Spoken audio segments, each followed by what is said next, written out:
มาสงค่าพี่น้องผู้ชมยินเสียงใต้ตีนับยำกุจอกูปายามหลีกตางสายลมอีกปาดังข่าวลุงแรงเปิงอยู่ที่สายลมเสียป่วยเสียงมาหอดเพียวถึงพี่น้องเขาขาดแทงวันหนึ่งค่ะเนาะมีดังนั้นต่างเกจูยันนะคะที่เขามาเห็นยามหลีกกว่าซ้อมกันค่ะเนาะย้อนหาต่างหักเมตตาต่างสมซื้อมนเปียวตีลูกตีเถาลาพลาเป็นเจ้าเขาคามาแต่อยู่ในหูเจ้าเขาคากว่าหังเผอหางวันเสียกรรมค่ะพี่น้องค่ะมีคนใกล้ๆถามข่าวลุงแรงเบิงว่าในปีไหนลุงเฮาขาส่งที่ไรมือตังเมืองใต้เฮาขาในกันนะลุงเฮามาเมืองเฮาหลายปีแล้วนะข่าวว่าไปจังว่าค่ะปีไหนเพราะว่า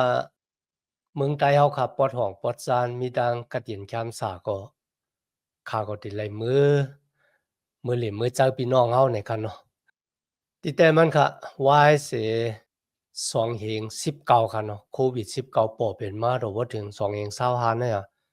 ข่าวลงแรงเบิ่งเลยออกมือต่างเมืองใต้เฮาขาดแต่เขา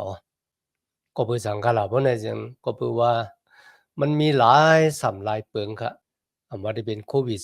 19วายเสโควิด19ก็ในเมืองใต้เมืองโฮมตุ่มเฮาก็สุกซักโอนเอ็นหมอเมกว่าจอมหนังพี่น้องค่ะไหลหู้ไหลหันอยู่ในวันเมื่อไหนค่ะนะมีดังอยู่ว่าลองดังที่ปอปอกเป็นมาในซึ่งวันเมืองโฮมตุ่มเนี่ยอาจจะหลีมาลอยๆหู้ไหลค่ะเนาะพี่น้องค่ะเฮ็ดให้คุกจะไหลในปี2019ค่ะเมื่อโควิด19ปอปอกเป็นมาค่ะนะมันเตะจากที่เมืองเขจอมหนังเดียวเขาฮู้ว่าที่เมืองอู่ฮั่นในค่ะเนาะหวังก็ว่างูมันกว่ากินวิ่งโกนกว่ากินงูเลยเฮ็ดให้จับโยกะโควิด19มาพี่น้องค่ะโกนก็เปิดหาความตอบกันว่าโควิด19เนี่ยมันลุกที่ไหนมาแต่หวังก็ว่าหลวงปองจึงเมืองเขเป็นก็ที่ถูกโยกะโควิด19ในมาหวังก็ว่าคนอเมริกาเอาจื้อโยกะโควิด19ในก็ปล่อยที่เมืองเขแต่ยุ่มความผาลีเนี่ยค่ะเนาะพี่น้องค่ะกำลังสุดจอมหนังที่เฮาขาฮู้ค่ะนะมีคนหมวกจุ้มหนึ่งเดี๋ยวเขาฮ้องว่าเป็นอัตติปัญญาเป็น Science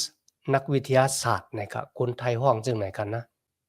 คนจุ้มในค่ะเลยจัดเซด้วยชื่อยอกากโควิด19กำลังสุดเขาฮู้ว่าอันนั้นมันเป็นชื่อยอกากโควิด19นายยอกาในเฮ็ดให้คนจับกันง่ายว่าได้เป็นตั้งอันจับกันดังรวมถ้วยใจเขาจังไหนเฮ็ดให้คนเฮาขาดใส่แมสแล้วก็ปิกซบปิกคูหลังกันค่ะเนาะหวังก็ปิกหลายจั่นค่ะนะพี่น้องค่ะที่ไหนค่ะเมื่อมีคนจุ่มหนึ่งเป็นก็ที่มีตังหูจัดเซด้วยก็เฮ็ดเฮาค่ะเลยป่องแจงแรงจากว่ายอกากโควิด19เนี่ยมันมีเพอันตรายต่อเฮาซึ่งหนังหือเฮาหลู่ไลเกียดเขเฮกังตูเจ้าเก่าซึ่งหนังหือไหนเฮาค่ะก็ต่างเกสู่คนที่หมอจัดเซด้วยนั่นกันเนาะในวันมื้อนี้เขาก็ได้สืบเห็นยามโลมาคานเจ็ดแต่จากที่ข้อที่7ต่อบ่ถึงข้อที่25สุดเอาอีหลีค่ะนะในข้อที่7นั้นมีไว้จังหนังนะครับบ่เป็นจังหนังไหนจึงเฮาได้ว่าหือปิงหยับตะลาตื่นเป็นอาแปดว่าไหนจ่องเฮาได้ว่าไรหือมันนำว่าไรจังหนังนั้นเปืออันมีปิงหยับตะลากวยจังคาไลฮู้จักสะพออาแปดปปิงหยับตะลามว่าอย่าไปมีเจอโลผ้าว่าไหนจึงคาอ่ำไรฮู้เจอสะพอโลผ้าเป็นจึงหนังหือนั้นอันนี้เป็นความตอบของสลาปอลูที่คนเมียวจูค่ะนะยามโลมาคานที่7ข้อที่7ต่อบ่ถึงข้อที่25เนี่ยค่ะนะมีไว้อยู่3หัวข้อยาวๆเขาข้อที่7ต่อบ่ถึงข้อที่13ในลาดถึงปิงหยับตะลาตั้งหัวละ8ค่ะปิงหยับตะลา2มันจะหัวละ8หัวละ8ตั้งปิงหยับตะลาเนี่ยเป็นอันเดียวกัน5นะครับในข้อที่14ถึง16 18ถึง23ในซ้ำที่ลาดถึง ในตัวโกนเฮาคันเนี่ยมีแต่เฉพาะเนื้อเลือดตังแต่เฉพาะผายวิญญาณมันบอกว่าในตัวเฮามีก้น2ก้อก้อหนึ่งเป็นก้นผายวิญญาณก้อหนึ่งเป็นก้นเนื้อเลือดที่สืบมาในอาดัมทั้ง2ก้อเนี่ยตึกกันในคันนะมาถึงข้อที่24ถึงข้อที่25ครับอันนี้เป็นสิ่งที่ห้องออกมาในใจโกนที่ลึกที่สุดว่าข้าไปตุกข้าขานใจบ่นั่นได้ข้าได้เฮ็ดจังหนังหือบุญดาได้หลอดป้นเสวัวระแปดตั้งตายไรในเขาทีในก็มีไว้ว่าตั้งมุมมองขานั่นน่ะอยู่ในเจ้าคริสต์ก้อยนะครับกำแนวขาสืบด้วยเดชาที่ข้อที่7คันนะโป๊เป็นจังหนังนั้นจึงปิ้งหยับตลานั่นน่ะมันเป็นวัวระแปดฮื้ออันนี้เป็นความถามกันนะเมื่อเอาขาอ่านมันเหมือนจังสลาปอลูมีความเถียงกันดังกุนมิวจูเนี่ยกันแหละแต่เจ้าเนื้อคานหกคันนะโป๊เป็นจังหนังนั้นจึงเขาได้ว่าจังหนังหือเขากึ่งคือกึ่งการตีเตแต่อยู่ในวัวระแปดท่ามันบอกว่าเมื่อเขาเลยครับตั้งเกตยอดเขาไม่เลยอยู่แต่ปิ้งหยับตะลายากุยก็เขาอยู่แต่กลุ่มเกซูตะลาในคันนะ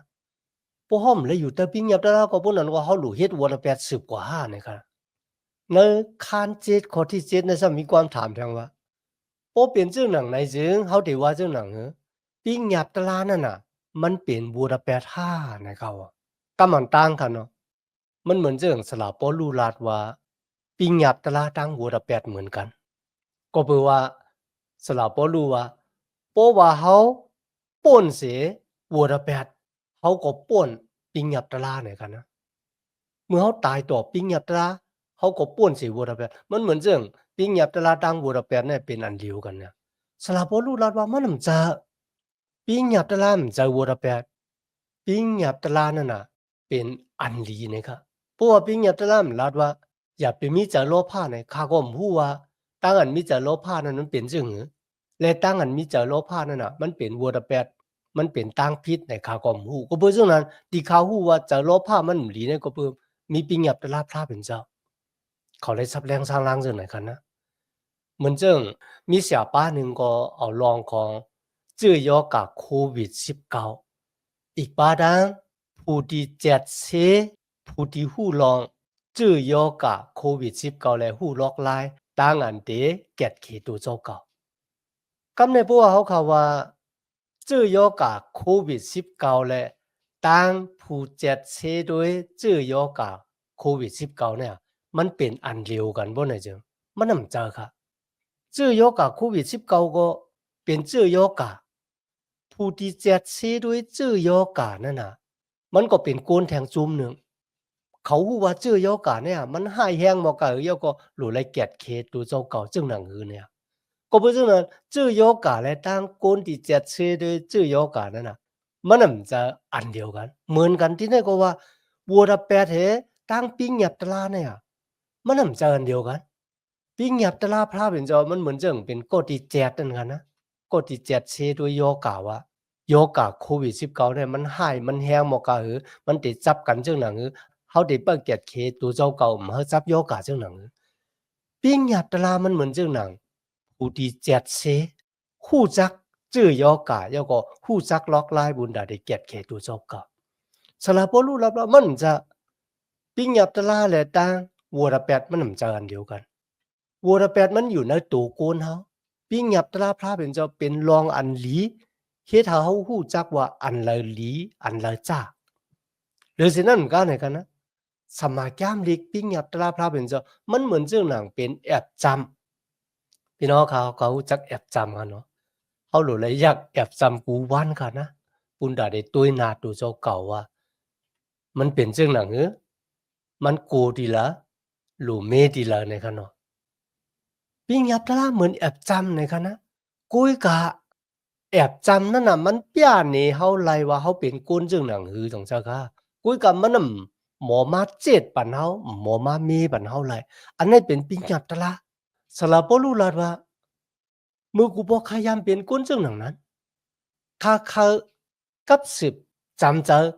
ข้าเคยขึ้นดีกันดังพระเป็นเจ้าลุยดังอันอากูดังกำจ้างซ้อมหนังปิ้งยับตะละคุยกับขาดตกซุ่มเขาในกันนะหรือสินั่นมันก้าไหนครับเขาเล่าว่ามือข้ามาห้าว่าจะอยู่เป็นเจ้าเกศเจ้าร้องค่ะข้าเป็นก็ที่มีสภาวะมาข้าตั้งใจมียังอ่านบุญดาเดอาศักลิบอยู่บุญดาเดเฮ็ดซ้อมหนังปิ้งยับตะละพระเป็นเจ้าคุยกับข้าก็มจังเฮ็ดข้าก็หมอเฮ็ดก็บอกว่านั้นสภาวะใหม่ของข้าเนี่ยสภาวะเก่าก็ยังตึกมีอยู่นะครับนะเพราะนั้นที่เฮ็ดจึงเลยเนี่ยมีเมียวเหลียวนะครับนั่นก็หลู่ไลอิงปึงอาโกเลือดเมียดของเจ้าเยซูที่ได้สุกปอดล่างปันเฮาค่ะเฮาหมดจังข่าวสารนะครับพี่น้องค่ะปุนดากวนเมียวจูค่ะนะเมื่อสลาปอรู้เลยลาดว่าก็ที่อยู่มาตามเจนในเจ้าเยซูเนี่ยเฮาตายต่อปิ้งยับตะลาพระเป็นเจ้าเนี่ยเขาวนนำแต่ก็บัวปิ้งยับตะลาเนี่ยเขามีตั้งหยุ่มว่าโปกกำจ้างจอมหนังปิ้งยับตะลาอันนั้นเป็นเส้นทางอาศักกุยกับปว่าเถียงเป็ดปิ้งยับตะลาเนี่ยก็อันนั้นเป็นเส้นทางตั้งตายอ่ะเมื่อลาดว่าเขาหลายตายตัวปิ้งยับตะลาอยู่เนี่ยมันเหมือนเรื่องสลับปอลูต่างอเป็ดปิ้งยับตะลาว่าเป็นบูรเป็ดเนี่ยที่ในสลับปอลูซับแรงนี้เขามันนำใจนะครับเหมือนเรื่องที่คาเลลาดกว่ามือไกลในว่าบูรเป็ดเหมือนเรื่องเจื้อยอกาแล้วก็ปิ้งยับตะลาก็เหมือนเรื่องหนังผู้ที่เจ็ดเซหู้ลองเจื้อยอกาว่ามันเป็นเรื่องหนังหือหรือไรเคตูเจ้าเก่าเรื่องหนังหือในกล้วยเก่านั่นข้อที่เก่าคันนะสลาปอลูลาดว่าปิ้งยับตะลาเนี่ยมันน่ะหมอจอยเฮาไหลปิ้งยับตะลาก็มันปาเฮาก็ฮอดเปียวถึงตั้งอันจีอย่างตะลากันนานกว่าจอยเฮาเหมือนจังแอบจำนั่นกันนะย่านนี่ว่าเฮาเป็นจึงหนังหือในกันนานกว่าเนี่ยเขาเนอะแกมันโฮตราคาน8ข้อที่1กันนะพระเป็นเจ้าลาติกลมิวอิศิลาทั้งหลายว่าเฮาสูทั้งหลายไว้สติฟังสติกำจ้างจอมหนังปิ้งยับตะลาเฮาปุนดาสูทั้งหลายตีและมีอาสาลองในก็ขาวลุงแรงเบิ่งในซับแรงกว่ามือว่ากลมิวอิศิลาเจอเขาดัง1เหง5ปากปีเขาหมอกำจ้างจอมหนังปิ้งยับตะลาพระเป็นเจ้าสลาเปตูก็ลาดว่ามันเป็นแอกที่เฮาอีกบ้าดังปู่หมอนเฮาแหวกเป้ไรอ่ะก็เป็นจังนั้นครับสลาปอลูคาดเจอบุญดาที่เฮาโกนเมียวจูเขาป่องเจ้าว่ามันน่ะมีวันนะที่เฮาได้เป็นคนสื่อต่อเลยตั้งกำจ้างซ้อมหนังปิ้งยับตะลาพระเป็นเจ้าไรเฮาโลมาอิงปึงอาโกเกซูตะลาตั้งอันจุยสุดตายในเสาลักว่ามือลูกกำลังตายขึ้นดิบมาลุยตั้งอยู่มัดตั้มใจเนื้อมันเจ้าในกวยเขาได้เป็นก้นซื้อต่อพระเป็นเจ้าก็ได้สุกปวดล่างบันบูรแปดแปะผิวบูรแปดเขาออกกว่าโยก็เฮ็ดเขาเลยขามร่างกันสุกปวดล่างเป็นก้นหมดจังมาเลยมันนำใจก็เปิดกำจ้างซ้อมหนังปิงหยับตะลาก้อยเนี่ยสลับปอลูเลยซับแรงร้องในนี้เขาแล้วข้อที่11ค่ะนะก็เปิดว่าบูรแปดเนี่ยเลยเอาปิงหยับตะลาเนี่ยเป็นลอกลายปุนดาเดมาหลอกเงิดโกนเฮาค่ะย่อก่อแหมโกนเฮาตายลุยตั้งกันเจ้าปิงหยับตะลาไหนกันนะพี่น้องครับด้วยคันนะในส่วนอูเย็นเอตีนกันเนาะมันเหมือนเรื่องวัวตะแปดเลยหลอกเงิดอาดามเอวากันนะจาดานมากเก้าอาดามเอวาวะพระเป็นเจ้าที่ผ่านสร้างเฮ็ดเป็นสูมาเนี่ยสูยุ่มยำตั้มเจอนะมันเลยด้วยเนี่ยหมากไม้ในพระสูกินมันเลยสุดที่เป็นเหมือนพระเป็นเจ้าก็เพราะฉะนั้นสูยุ่มยำตั้มเจอนะพระเป็นเจ้าที่ผ่านสร้างสูมาเนี่ยมันไรเนี่ยอันนี้เป็นวัวตะแปดกันเนาะจาดานมานัดมากเก้าเขากันนะสูเป็นก้นที่พระเป็นเจ้าผ่านสร้างเฮ็ดเป็นมาสูหมอเป็นพระเป็นเจ้าไรเนี่ยสูเพออกที่พระเป็นเจ้ามาไรสูมตำรวจศึกซ้ำเจอกับสืบจอมันเจ้าไรเนี่ยพี่น้องค่ะดีไหนค่ะนะโกนเฮาหยุ่มใครพี่น้องค่ะซาตานมานาดก็เก้าโกนเฮาวัวตะแปดที่อยู่ในตัวเฮาที่ห้องว่าสภาวะภายแต้มที่สืบมาที่อาดามในก็เก้าเฮาหลอกเงือเฮาคันนะเฮากำจ้างซ้อมหนังปิ้งหยับตะลาพระเป็นเจ้าเขาหมอกำจ้างลุมลาปิงหยับตะลาพระเป็นเจ้าอยู่อุนดาได้เป็นก้นสีต่อเนี่ยเขามตับโลอิงปึงอากูพระเป็นเจ้าเจ้าเด้อข้าหลายภาษาศาสนาลัดว่าศาสนากูศาสนาก็สอนดีสอนจังไหนเนี่ยมันบอกว่าเขายุ่มว่า เขาได้เป็นก้นสื่อต่อลุยทั้งกำจ้างซ้อมหนังปิญญาตละความสั่งสอนของพระเขาเป็นก้นสื่อต่อเลยเขาตับรู้อิงพึ่งอากูพระเป็นเจ้าเนี่ยพี่น้องก็อันนั้นมันเป็นเส้นต่างที่ป้ากูนเขาก่อฮอดเพียวถึงต่างตายกำลึนสุดบัวตะเปียดนั่นน่ะที่เป็นก้อที่แหมเขาค่ะนะก็บัวปิ้งหยัดตะลาน่ะเฮ็ดให้โกนเฮาฮู้จักบัวตะเปียดอย่าไปมีใจละมักล้อผ้าอย่าไปแหมก้นตายอย่าไปเล่นเมถุงโผเมเปิ้นอย่าไปลักคู่ของเปิ้นนะปิ้งหยัดตะลานั่นน่ะเฮ็ดให้โกนเฮาเขาฮู้จักบัวตะเปียดกุยกับปิ้งหยัดตะลาอำไลจอยโกนเฮาขาป่นบัวตะเปียดไหลกันนะเจ้าแต่เขาสลับบ่รู้ลัดนะโรมาคาน7ข้อ12ได้ว่าก็เพื่อซึ่งหนังนั้นปิ้งหยับตลาพระเป็นเจ้าเป็นตั้งอันมดจังข่าวสา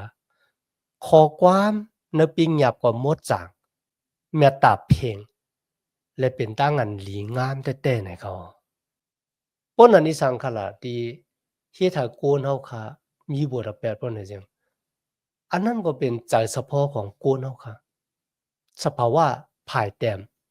อันเก่าที่สืบมาในอาดัมก็เพื่อสังขารพวกไหนจังก็เพื่อตัวกายาเฮาคันเนี่ยมันหมอเจ้าปุนดาได้เฮ็ดลองดีและปุนดาได้เฮ็ดลองไห้กันนะตัวกายาในกันนะเจ้าเฮ็ดลองดีก็ไรเจ้าเฮ็ดลองไห้ก็ไรกันนะกุ้ยกากำนำเนี่ยมันเดไล่ขามร่างกันเจ้าเฮ็ดลองไห้ก็เพื่อสภาวะภายแต้มบัวตะแปดเนี่ยมันอุเปิงพองงำอยู่นะเจ้าเฮามักเอาก็กูนเฮาวนถึงลองตั้งหมึกตั้งเรื่องในใจของกูนเฮาก็วนถึงลองหมึกลองเรื่องเอ็นแห้งกูนเฮาก็มีไว้ปุ่นดาได้เฮ็ดลองหมึกลองเรื่องคั่นนะจอมหลังเดียวค่ะเลยหันนะวันเหมือนเนี่ยปล่อยตึกปางตึกป่อปอกเป็นมากูจอกกูเสียงครับพี่น้องค่ะมันเหมือนเจ้าหนังคือค่ะล่ะบ่เนี่ยจังมันเหมือนเจ้าหนังขี้ข่าที่เลยข้ามร่างอันคายกว่าปันขุนแทงป้าหนึ่งที่มีค้อนอยู่ในมือมันไหนคั่นนะมันเป็นจังนั้นแท้ๆคั่นนะก็เป็นจังนั้นค่ะแต่จะเอาข้อที่14กว่าเนี่ยมันเป็นตั้งตึกต่อภายวิญญาณเนื้อเลือดตั้งวิญญาณเฮาค่ะมันตึกกันในสมัยจำที่มีไว้จังนั้นไหนคั่นนะสำหรับบ่รู้ว่าอาลองตั้งที่ข้าเคยเฮ็ดนั่นน่ะข้าซ้ำละเฮ็ดลองตั้งที่ข้าบ่เคยเฮ็ดนั่นน่ะข้าซ้ำเฮ็ดเนี่ยนั่นมันบอกว่าในตัวคนเฮามีสภาวะ2မျိုးสภาวะเก่าแล้วสภาวะใหม่สภาวะใหม่นั่นน่ะเขาเฮ็ดลองตั้งหลีกุ้ยน่ะสภาวะเก่านั่นน่ะมันบ่ปันเฮ็ดสภาวะใหม่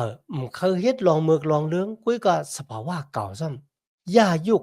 นะสภาวะเก่าห้ามโจเฮาเฮ็ดลองเมือกลองเรื่อง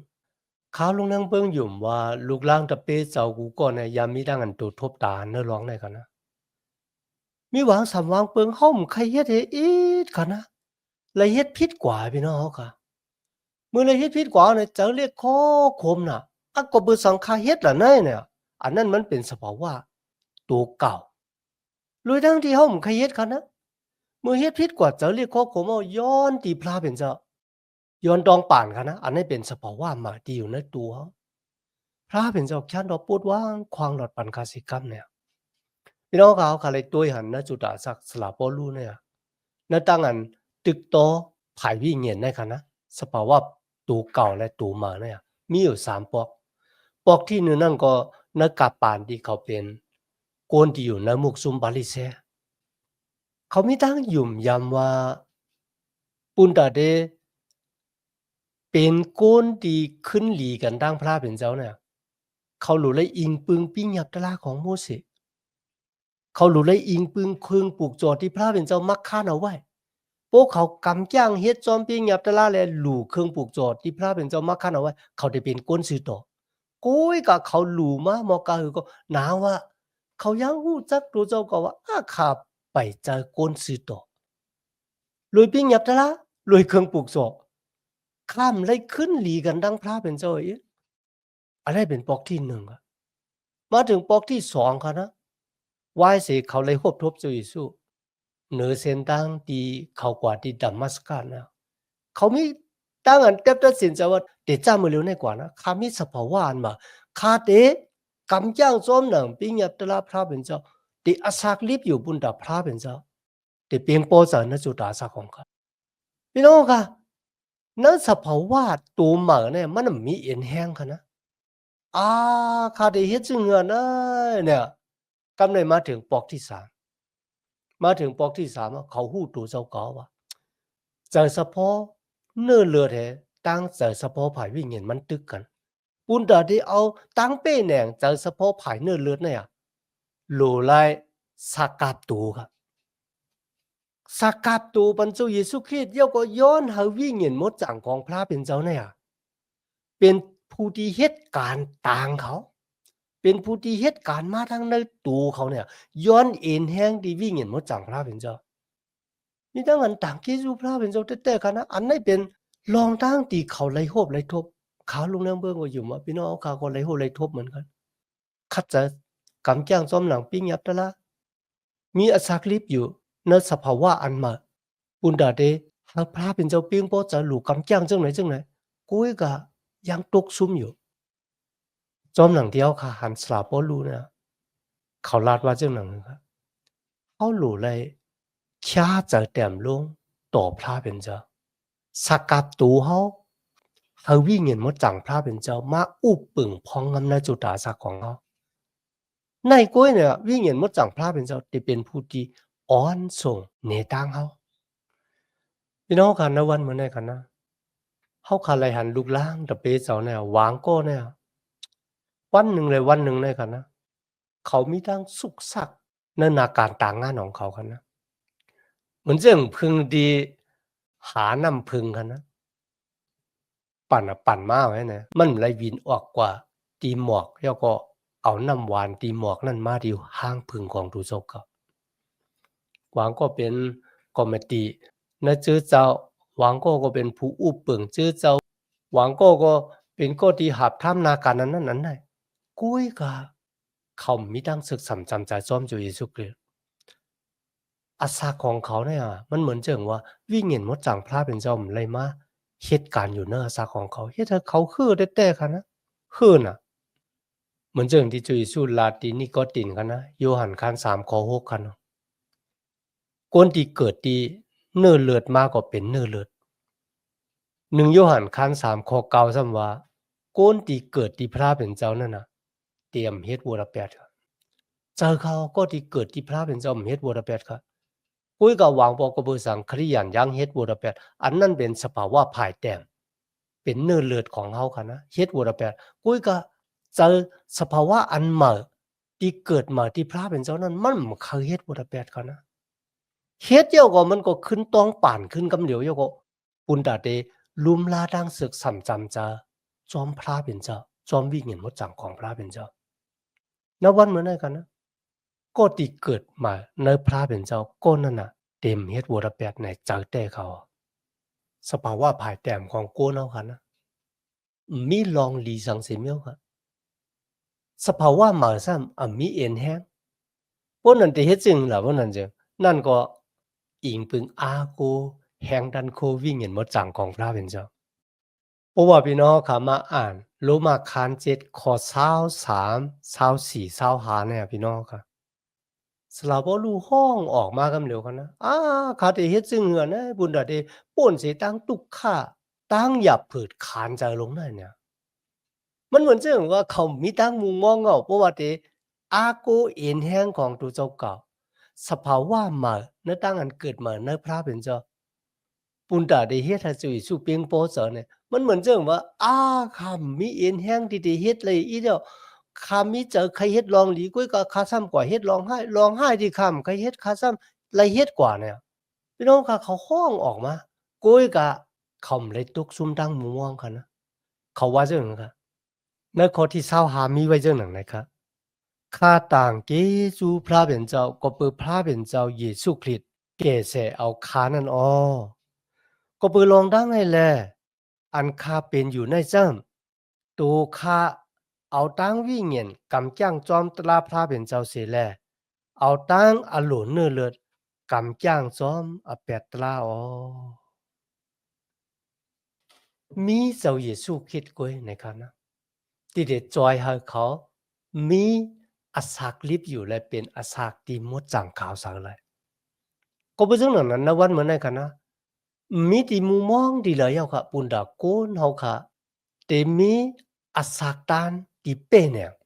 แต่มีอาศักตันที่หมดจังข่าวสารเลอเสอิงปึงอาโกวิญญาณหมดจังของพระเป็นเจ้าอิงปึงอาโกเจ้าเยซูคริสต์ปุ่นดาเฮาค่ะที่อาศักลิบอยู่เป็นอาศักที่มีตั้งเป็นอย่างเป็นอาศักที่มีตั้งอันปันมุนสลีพระเป็นเจ้า อย่าไปหมั่งอิงปึงอากูหยันปิงญะเอ็นแห้งนำกัดของตัวเจ้าเก่าเจ้าเยซูว่าว่ายเสียเฮามือเย้านะเฮาเตเฮาวิ่งเห็นมดจังเจ้ามาอยู่เลยจอมสูอ้อนส่งในตั้งสูมาจาจอยแถมสูและแกดเขกังสูปุนดาเดเฮ็ดจอมหนังอโลของพระเป็นเจ้าเฮาอ่องเมียงและเป็นตั้งอันปันมุนสิเลมันเจ้าพี่น้องค่ะณวันมื้อนี้เขาตึกอิงปึงอาโกเอ็นแห้งอันเราอยู่ในเจ็ดสีด้วยกันนะมีดังนั้นต่างเกจูพระเป็นเจ้าญาณากะที่มาเห็นสมัยแกมลิกตัวบถึงขิงเขาขาดสุดเสียงกว่ากันเนาะย้อนหาตั้งหักเมตตาตั้งนินจาตั้งจมซื้อมนเปียวตีลูกตีเถาลาพระเป็นเจ้าเขาขามาแต่อยู่นะหูสาวเขาขากว่าหังเผาหังมันเสกรรมค่ะมาสูงค่า